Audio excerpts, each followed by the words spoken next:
Taong 61 AD, sa isang makipot na kapatagang tinawag na Watling Street sa Britanya, nagtipo ng isang napakalaking hukbo ng mga mandirigmang Briton. Sila ay pinamumunuan ni Boudica, ang reynang Briton na pinahirapan, nilapastangan at inagawan ng kapangyarihan ng mga Romano. Sa kanyang pamumuno, ang mga Briton ay sinunog ang mga Roman city sa Britanya at pinaslang ang lahat ng naninirahan dito. At ngayon, handa na silang durugin ang natitirang hukbo ng mga Romano sa isla ng Britanya. Ayon sa Roman historian ni Cassius Dio, ang puwersa ni Boudica ay aabot ng 200,000. Napakatindi ng kumpiyansa ng mga mandirigmang Briton na ito na sila ay magwawagi, kaya naman kanilang isinama ang kanilang mga anak at asawa para manood sa labanan. Ang kanilang katapat, ang 10,000 sundalong Romano na pinamumunuan ng Roman governor na si Suetonius Paulinus. Sa isang tunay na pagpapakita ng Romanong disiplina, ang mga sundalong Romano ay tahimik, hindi nagpatinag, at buong loob na sumuong sa labanan na tila ba wala silang pag-asa. At dito, naramdaman ng mga Briton ang bagsik at napakalamig na bangis ng mga Romano. Walang sigawan, walang emosyon, parang makinaryang umabante ang mga Romano. At makalipas lamang ang isang maghapon, dinurog ng kakaunting Romano ang dambuhalang puwersang Briton. Halos 80,000 na mga Briton ang nasawi, kapalit lamang ng humigit kumulang 400 na mga Romano. Ang labanan sa Watling Street ay isang malaki, ngunit ordinaryong panalo para sa mga professional na Romano. Ngunit paano nga ba nila ito nagawa? Ang sumira sa dambuhalang hukbo ni Boudica ay hindi lamang ang mga gladius, sibat at kabayo ng kanilang mga kalaban. Bagkus, ang dumurog sa kanila ay ang disiplina, organisasyon, engineering, logistics, at ilang daang taong war experience ng pinakamalakas na war machine ng sinaunang panahon. Ito ang Roman Empire. Sa episode nating ito, ating tuklasin ang tunay na lakas ng Roman Empire, paano ito nagsimula, at ano ang bumubuo rito. Ang YouTube ngayon ay hindi history-friendly kung saan mas focus ito sa drama, AI slap at kalokohan. Pero iba tayo dito sa Sir Ian's Class. Tuloy-tuloy ang ating produksyon ng mga makabuluhang history content dahil sa walang sawa ninyong pagsuporta. Sumama na sa ating lumalaking komunidad ng mga history lover. Bilang member, mapapanood mo ang ating mga exclusive episode. Ang ating huling episode dito ay ang katotohanan sa pagsuko ng Japan noong World War II. Kaya ano pang hinihintay mo, comrade? Tara na! Pero huwag kayong mabahala. Voluntary lamang ang pagiging member. Mananatiling libre ang lahat ng ating video na inyong mapapanood anumang oras kahit saan.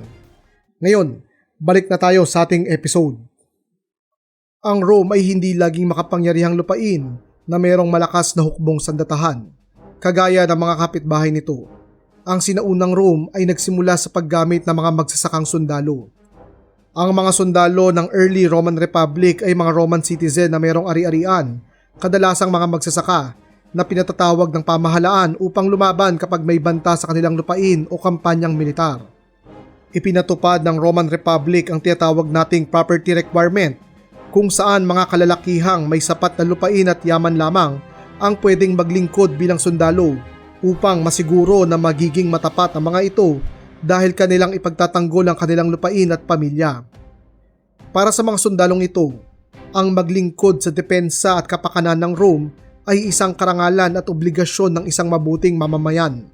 Ang mga part-time na citizen soldier na ito ang bumibili at nagme-maintain ng kanilang sariling armas. Siyempre, ang mga mas mayayamang sundalo ay mayroong mas epektibong armas at baluti. Epektibo ang sistemang ito para sa isang lungsod na nakikipaglaban malapit sa kanilang tahanan. Ngunit mayroon itong malinaw na limitasyon. Hindi mo maaaring ipadala ang mga citizen soldier na ito sa isang mahabaang digmaan sa malalayong lupain tulad ng Espanya, Gresya, Africa at Asia. Ito ay dahil kailangan nilang umuwi para sa kanilang mga pamilya at anihin ng kanilang mga pananim. Hindi sapat ang isang pansamantalang hukbo ng mga magsasaka para sa pagbuo ng isang dakilang imperyo. Kaya naman, ito ang magtutulak sa lungsod ng Rome na magbago.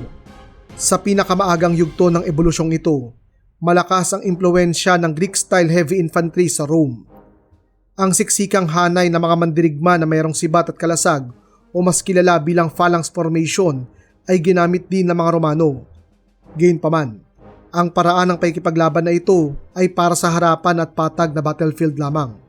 Ang mga Romano ay napalaban sa maraming mga digmaan sa loob ng Italian Peninsula, kung saan ang mga labanan ay naganap sa mga burol, lambak, makikitidadaanan, baku-bakong lupain at maging kagubatan.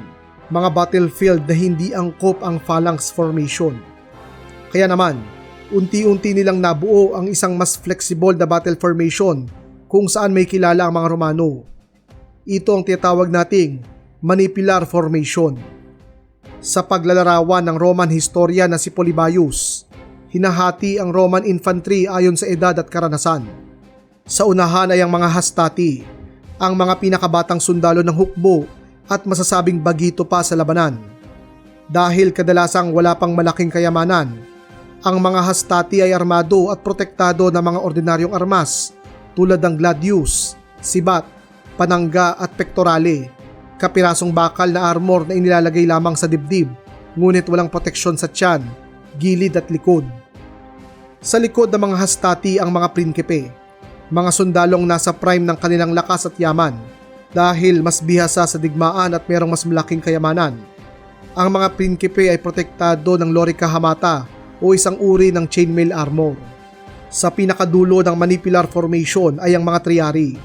Sila ang mga pinakabeteranong sundalo na armado kagaya ng isang Greek hoplite kung saan mayroon silang bronze kiras, malaking panangga at mahabang sibat.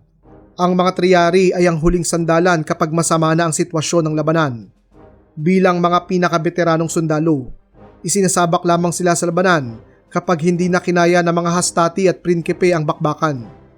Ang mga hastati, prinsipe at triari ay mga heavy infantry.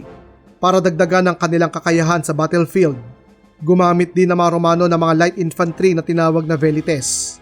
Ito ay mga sundalong walang armor na umaasa sa bilis ng kilos at pagtakbo. Ang mga velites ang nauunang sumalakay para guluhin ang formation ng mga kalaban sa pamamagitan ng paghagis ng kanilang mga javelin o throwing spear sa formation ng mga kalaban. Kapag lumapit na ang mga ito sa kanila, tsaka tatakbo ang mga velites sa likod kung saan ang mga hastati naman ang sasalang sa labanan. Ang mga sundalo ng early Roman Republic ay hinati sa maliliit na manifolds na mayroong 120 na mga sundalo na binubuo ng grupo ng mga hastati, prinsipe at triari. Ang manipular formation o tinatawag ding checkerboard formation ay dinisenyo para maging mas flexible ang hukbong Romano kumpara sa malaking bloke ng phalanx formation. Ang Roman manipular formation ay maaaring magpasok ng reinforcement kung saan kinakailangan.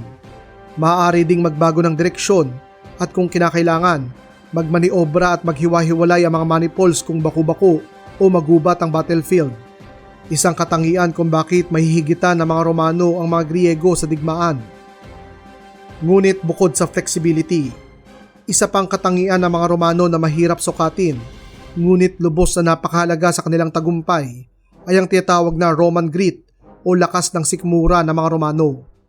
Noong Second Punic War, paulit-ulit na dinurog ng mga Carthaginian ang mga Romano sa labanan.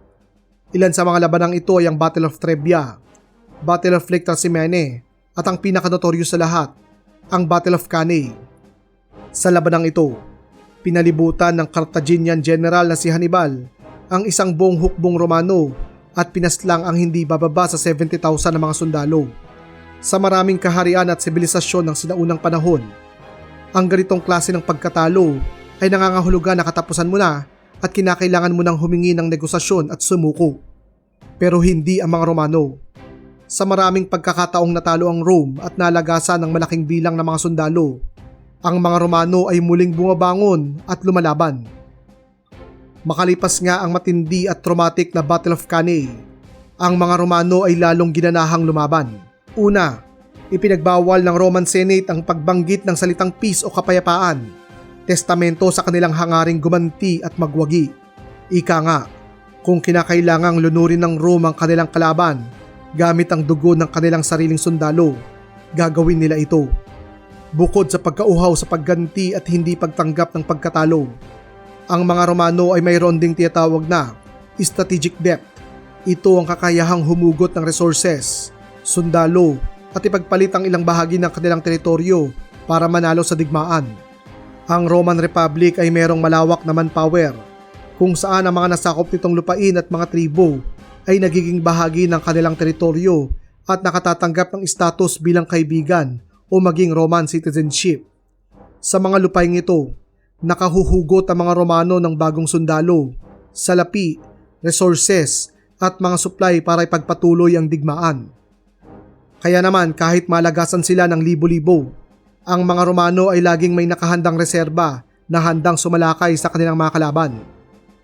Bukod sa mga nabanggit, isa pang katangian ng mga Romano na nagbigay sa kanila ng advantage ay ang kanilang kagustuhang kopyahin ang anumang kapaki-pakinabang mula sa kanilang mga kalaban. Halimbawa, ang kinatatakutang espada ng mga Romano, ang gladius, ay hindi talaga nagmula sa kanila, bagkus kinopya lamang nila ito sa mga Espanyol na kanilang tinalo.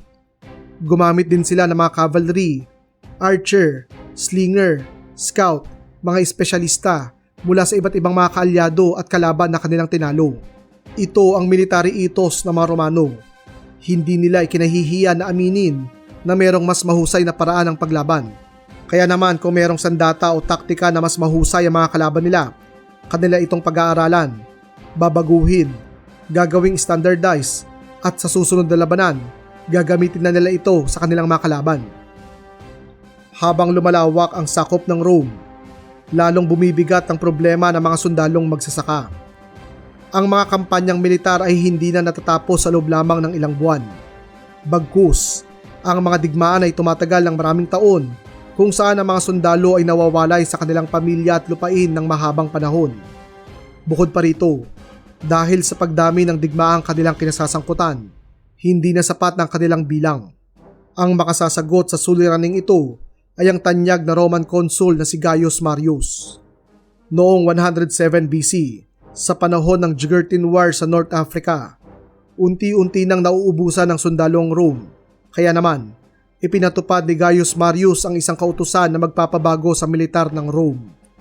Sa unang pagkakataon, pinahintulutan niyang makasali sa Roman army ang tinatawag nating Capitacenses, ang mga Roman citizen na walang sariling lupain.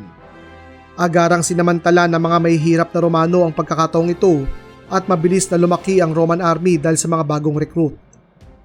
Sa puntong ito ng kasaysayan, tinapos na ni Marius ang konsepto ng mga magsasakang sundalo, kung saan ginawa niya ng profesional ang mga sundalong Romano na ang tanging trabaho ay maging sundalo at ipagtanggol ang republika.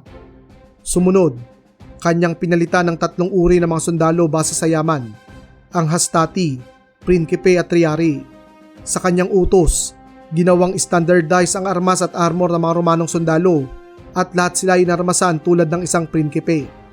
Samantala, ang mga manifolds na binubuo ng 120 na mga sundalo ay pinalitan ng mga cohort, pulutong ng mga sundalo na binubuo ng 400 hanggang 600 na mga prinkipe. At kapag pinagsama-sama mo ang 10 cohort, mabubuo ang pinakatanyag na military unit sa kasaysayan, ang Roman Legion. Sa panahon din ni Marius, ipinatupad ang standardized training ng mga Roman legionary. Ito ang pagmamarcha ng full pack sa layong hindi bababa ng 20 kilometro, habang bitbit ang lahat ng kagamitan na may bigat na aabot naman ng 40 kilograms araw-araw. Ang training na ito ay dinisenyo upang patatagin ang mga sundalong Romano, sanayin sila sa mabilisang marcha at panatilihin ang kanilang fighting condition kahit sa panahon ng kapayapaan. Dahil sa tindi at layo ng marchang ito, tinawag ang mga sundalong Romano sa isang kakatwang nickname, ang mga kabayo ni Marius. Ang mga pagbabagong ito ni Gaius Marius ay nakilala sa tawag na Marian Reforms. Bumilis ang adaptasyon ng pagbabago ng Marian Reforms sa 1st century BC dahil sa sunod-sunod na digmaang kinasangkutan ng Roman Republic tulad ng Social War, Servile War laban kay Spartacus, at ang Roman Civil War sa pagitan ni Julius Caesar at Magnus Pompey.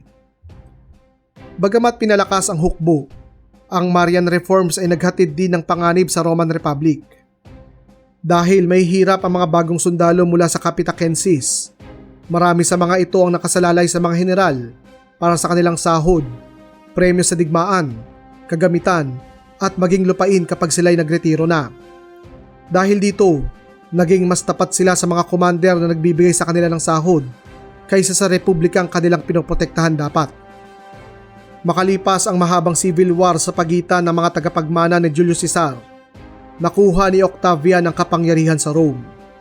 Kanyang winakasan ang Roman Republic at kanyang itinatag ang Roman Empire. Si Octavian ang itinanghal bilang unang Roman Emperor at pinalitan ng kanyang pangalan na tinawag siyang Augustus Caesar.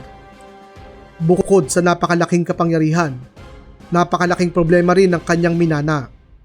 Maraming legion noong Civil War ang nabuo para pagsilbihan ng iba't ibang mga Romanong general. Ang kanilang loyalty ay nasa kanilang mga commander kaysa sa bagong imperyo.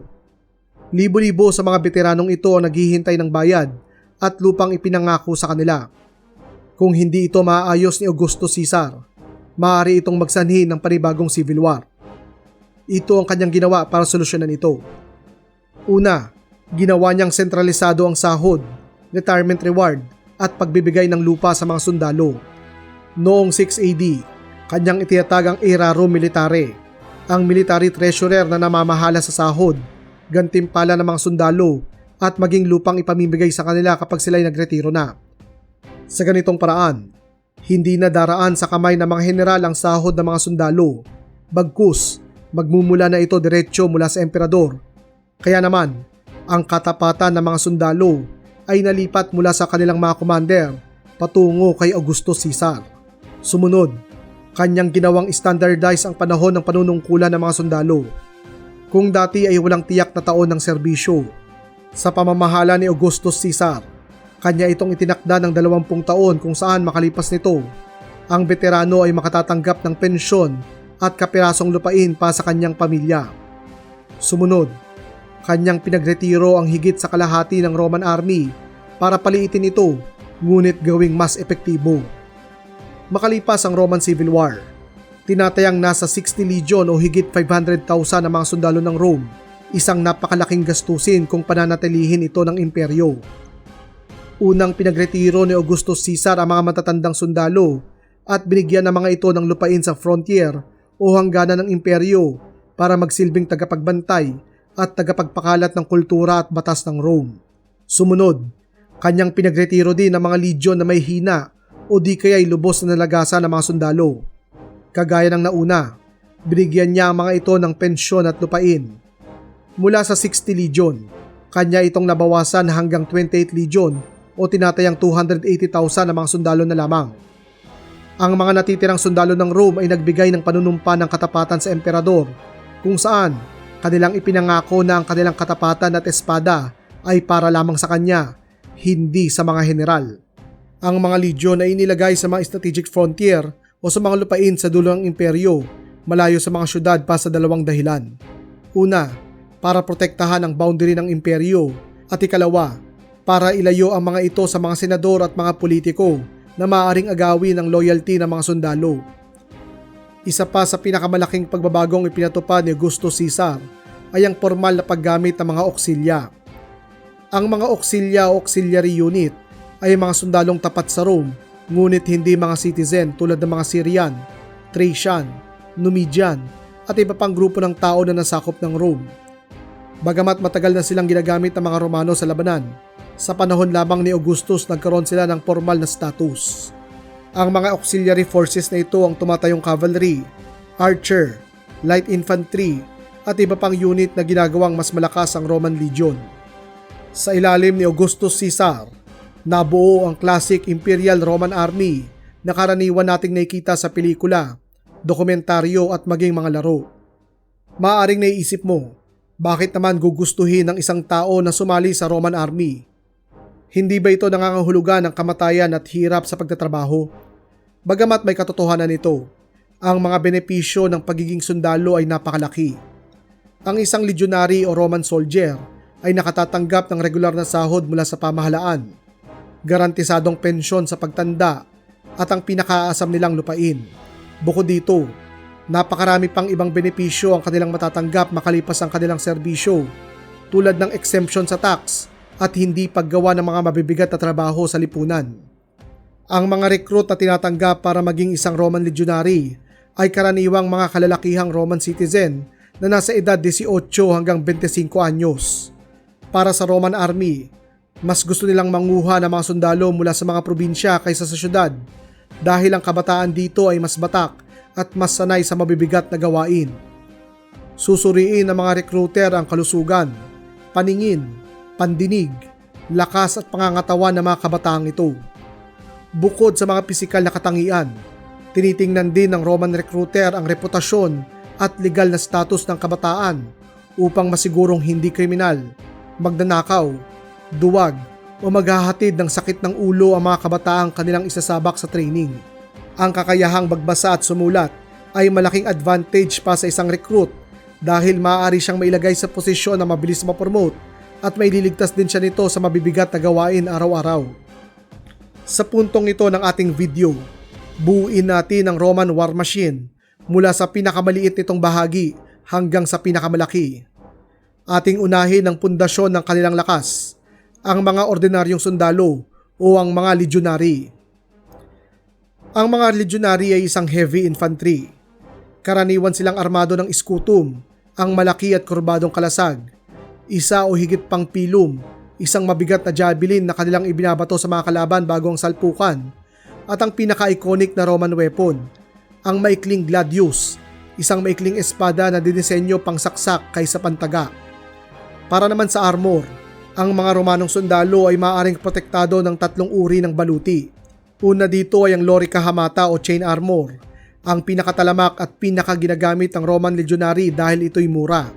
Ang ikalawa naman ay ang lorica squamata o ang scale armor, isang uri ng armor na kadalasang ginagamit ng mga sundalo sa silangan. Ang ikatlong uri ng kanilang armor ay ang pinakasikat at iconic sa lahat. Ito ang lorica segmentata o plate armor na gawa sa pinagpatong-patong na metal sheet. Sa kabila ng pagiging pinakasikat ng armor na ito, mahal ang paggawa ng isang lorica segmentata, kaya't ang mga ordinaryong legionary ay kadalasang protektado lamang ng chainmail o ng scale armor.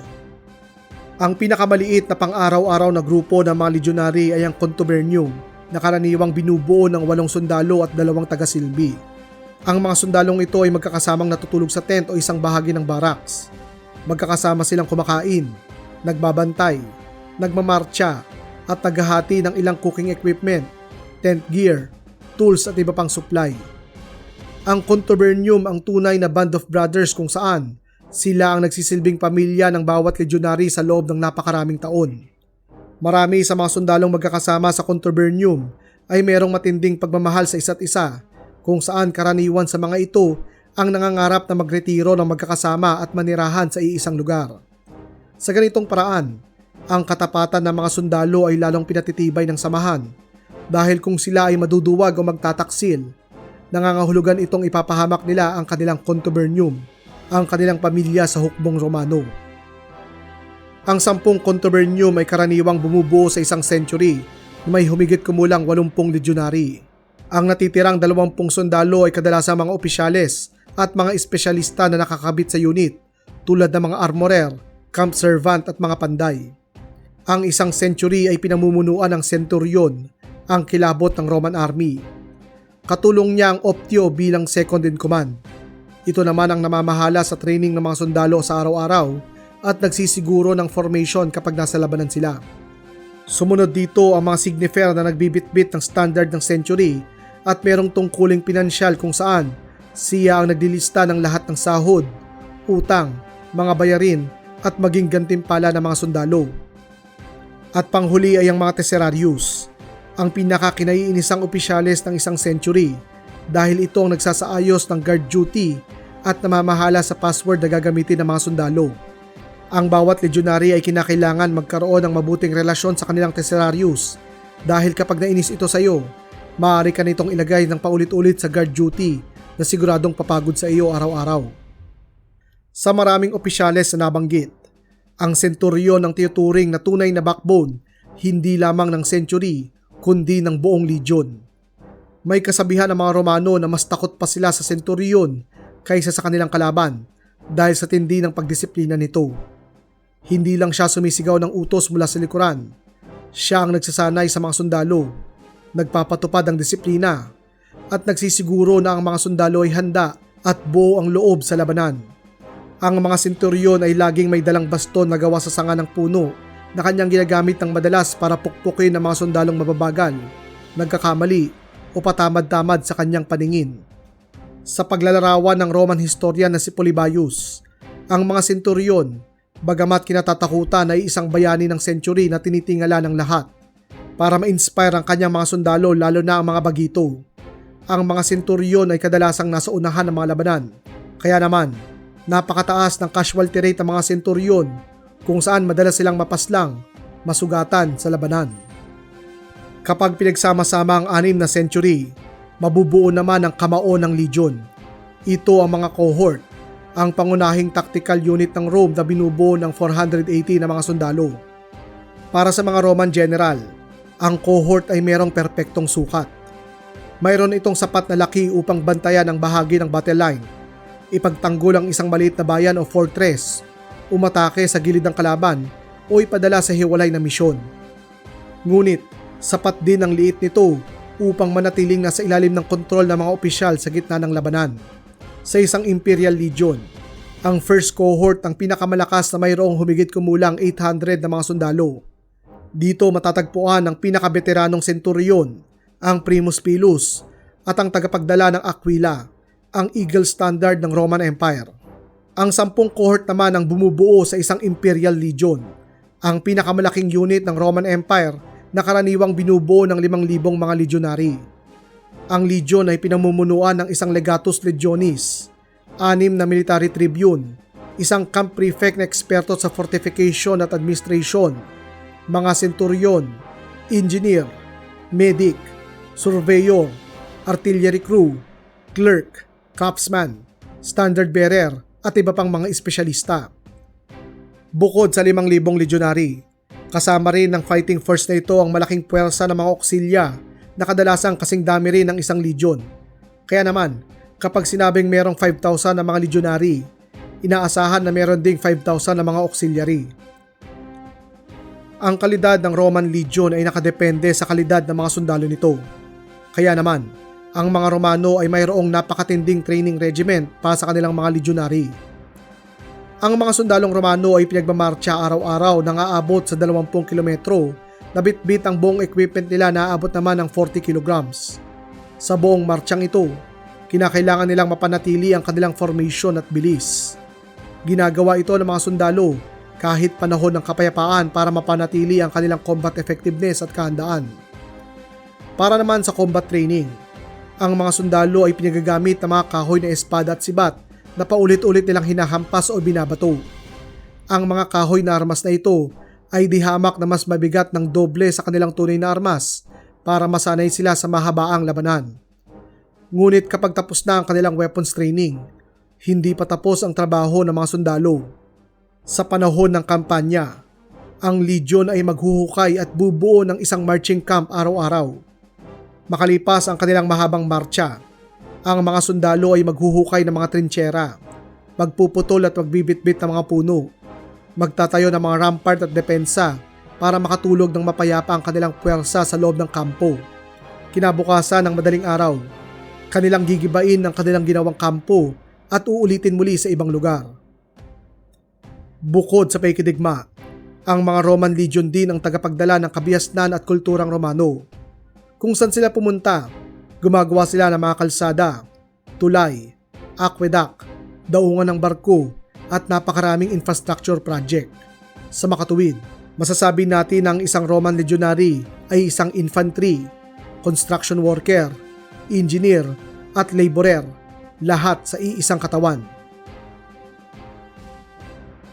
Sa isang tribal army, maaaring nakasalalay ang kanilang pagwawagi sa labanan sa tapang ng kanilang mga mandirigma at karisma ng kanilang pinuno.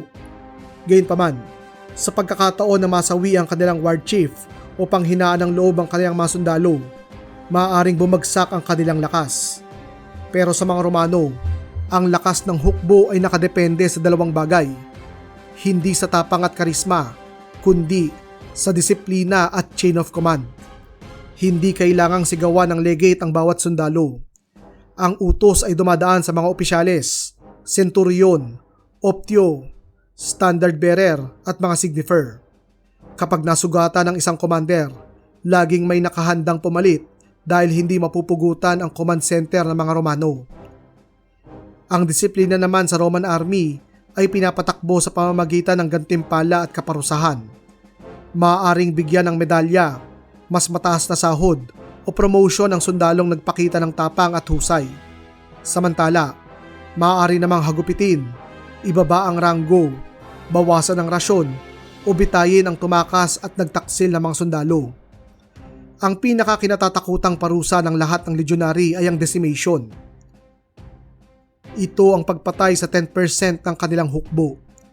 Halimbawa, kung ang isang century, cohort o legion ay nagpakita ng lubos na kaduwagan o kataksilan, maaari silang parusahan ng decimation. Ang bawat contubernium ay magbubunutan at ang mamalasing makabunot ng maling bato o kahoy ay papaslangin ng kanyang mga kasamahan sa pamamagitan ng pagsuntok, pagpalo o paghampas ng bato. Isa itong lubos na traumatic na parusa pa sa mga ledyonary dahil bukod sa pagpatay, ang papaslangin mo ay iyong kaibigan na matagal mo nang kasama sa contubernium. Kaya naman, ang decimation ay nakareserba lamang sa mga pinakamasahol na kaso ng kaduwagan o kataksilan. Ang layunin ng matinding disiplina ng Rome ay para gawing predictable ang kilos ng libo-libong sundalo nito at masigurong susunod sila kahit ano pang hirap ang kanilang kaharapin.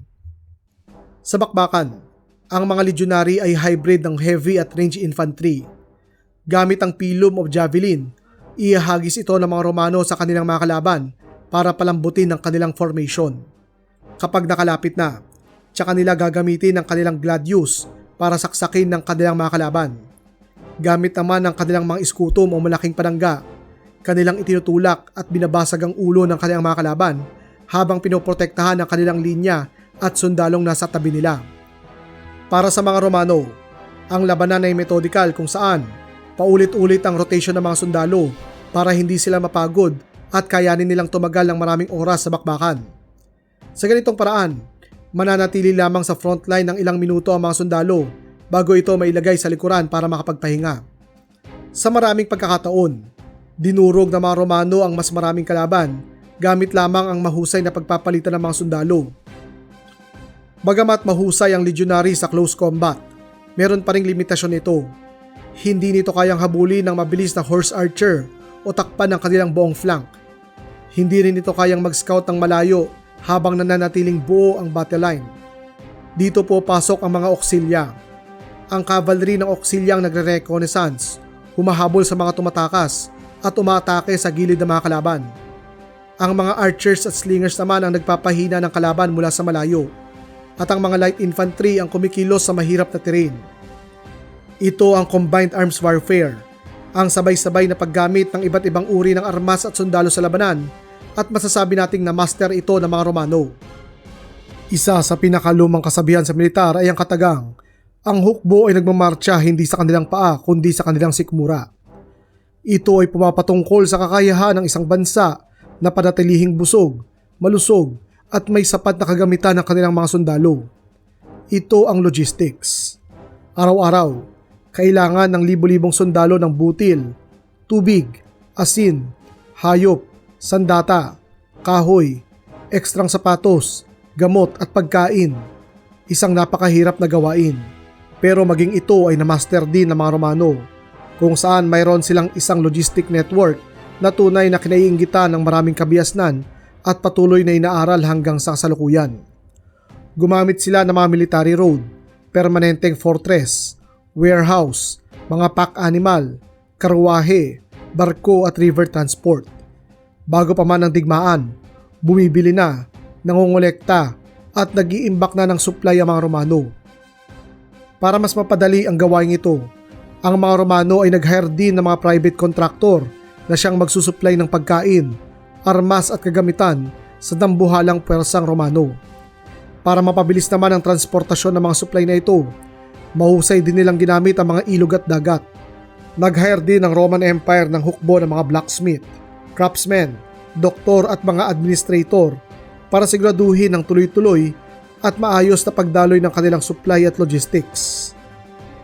Sa katunayan, Ang Roman logistics ay tunay na makabago at organisado sa panahon nito, kaya't ginaya ito ng mga sibilisasyon na umusbong makalipas nito, partikular na noong medieval at Renaissance period. Ngayon, ating sagutin ang katanungang, kailan nga ba narating ng Roman military ang peak strength nito? Marami sa mga historya na nagsasabi na nakamit ng Roman Empire ang peak strength nito sa panahon ni Trajan na ipinagpatuloy ni Hadrian hanggang sa panahon ni Marcus Aurelius. Sa pamamahala ni Trajan, kanyang napalawak ang imperyo na umabot ng 5 million square kilometers na sumasakop sa Britanya sa kanluran, Mesopotamia sa silangan, Germany sa hilaga at ang dakilang Sahara Desert sa timog. Sa panahong ito, sinasabi na nakamit ng Roman army hindi ang pinakamalaki nitong bilang, kundi ang perpektong kombinasyon ng lakas nito mula sa mga legionary, auxilia, logistics, naval power at maging diplomasya. Ngunit ang lakas ng Rome ay mayroon ding madilim na kasaysayan. Ang Roman military ang gumawa ng mga kalsada, tulay, aqueduct, lungsod at sinasabing naghatid ng kabiasnan sa maraming lupain. Gayunpaman, kasabay nito ang pagwasak ng mga lungsod, pag-ubos ng populasyon ng mga kalaban, pang-aalipin, pangangamkam at paggamit ng dahas para makuha ang kanilang nais. Ika nga, ang bawat tagumpay ng Rome ay kahanga-hanga mula sa pananaw ng military organization. Ngunit, isang malagim na massacre mula sa pananaw ng mga natalo nila. Hindi naging makapangyarihan ng Rome dahil mas mahusay silang mandirigma sa mga Celts, Greek, Carthaginian, German, Syrian, Numidian at mga Parthian. Naging makapangyarihan ito dahil ginawa nilang organisasyon at institusyon ng digmaan. Hindi pinakamahaba at pinakamatalas ang espada ng Rome. Hindi rin sila ang may pinakamahusay na general. At siguradong hindi rin sila laging nananalo sa mga labanan. Ngunit sa maraming siglo, walang ibang kapangyarihan sa Europa, Asia at Africa ang nakagawa ng isang military system na kasing husay nilang matuto, mag-organize, magtayo, mag-supply at bumangon mula sa napakaraming pagkatalo. Para sa inyo, aling aspekto ng Roman military ang pinakakahanga-hanga? Ito ba ang kanyang legionary? Ang kanyang disiplina? Engineering? Logistics? O meron ba tayong hindi nabanggit? Ilagay na ang inyong kasagutan sa ating comment section. Kung naghahanap pa kayo ng video na panonoorin, nais kong i-recommenda sa inyo ang ating episode ukol kay Alexander the Great, ang pinakamahusay na general sa kasaysayan. Muli, ako si Sir Ian at ito ang ating klase ng mga maangas na mahilig sa kasaysayan.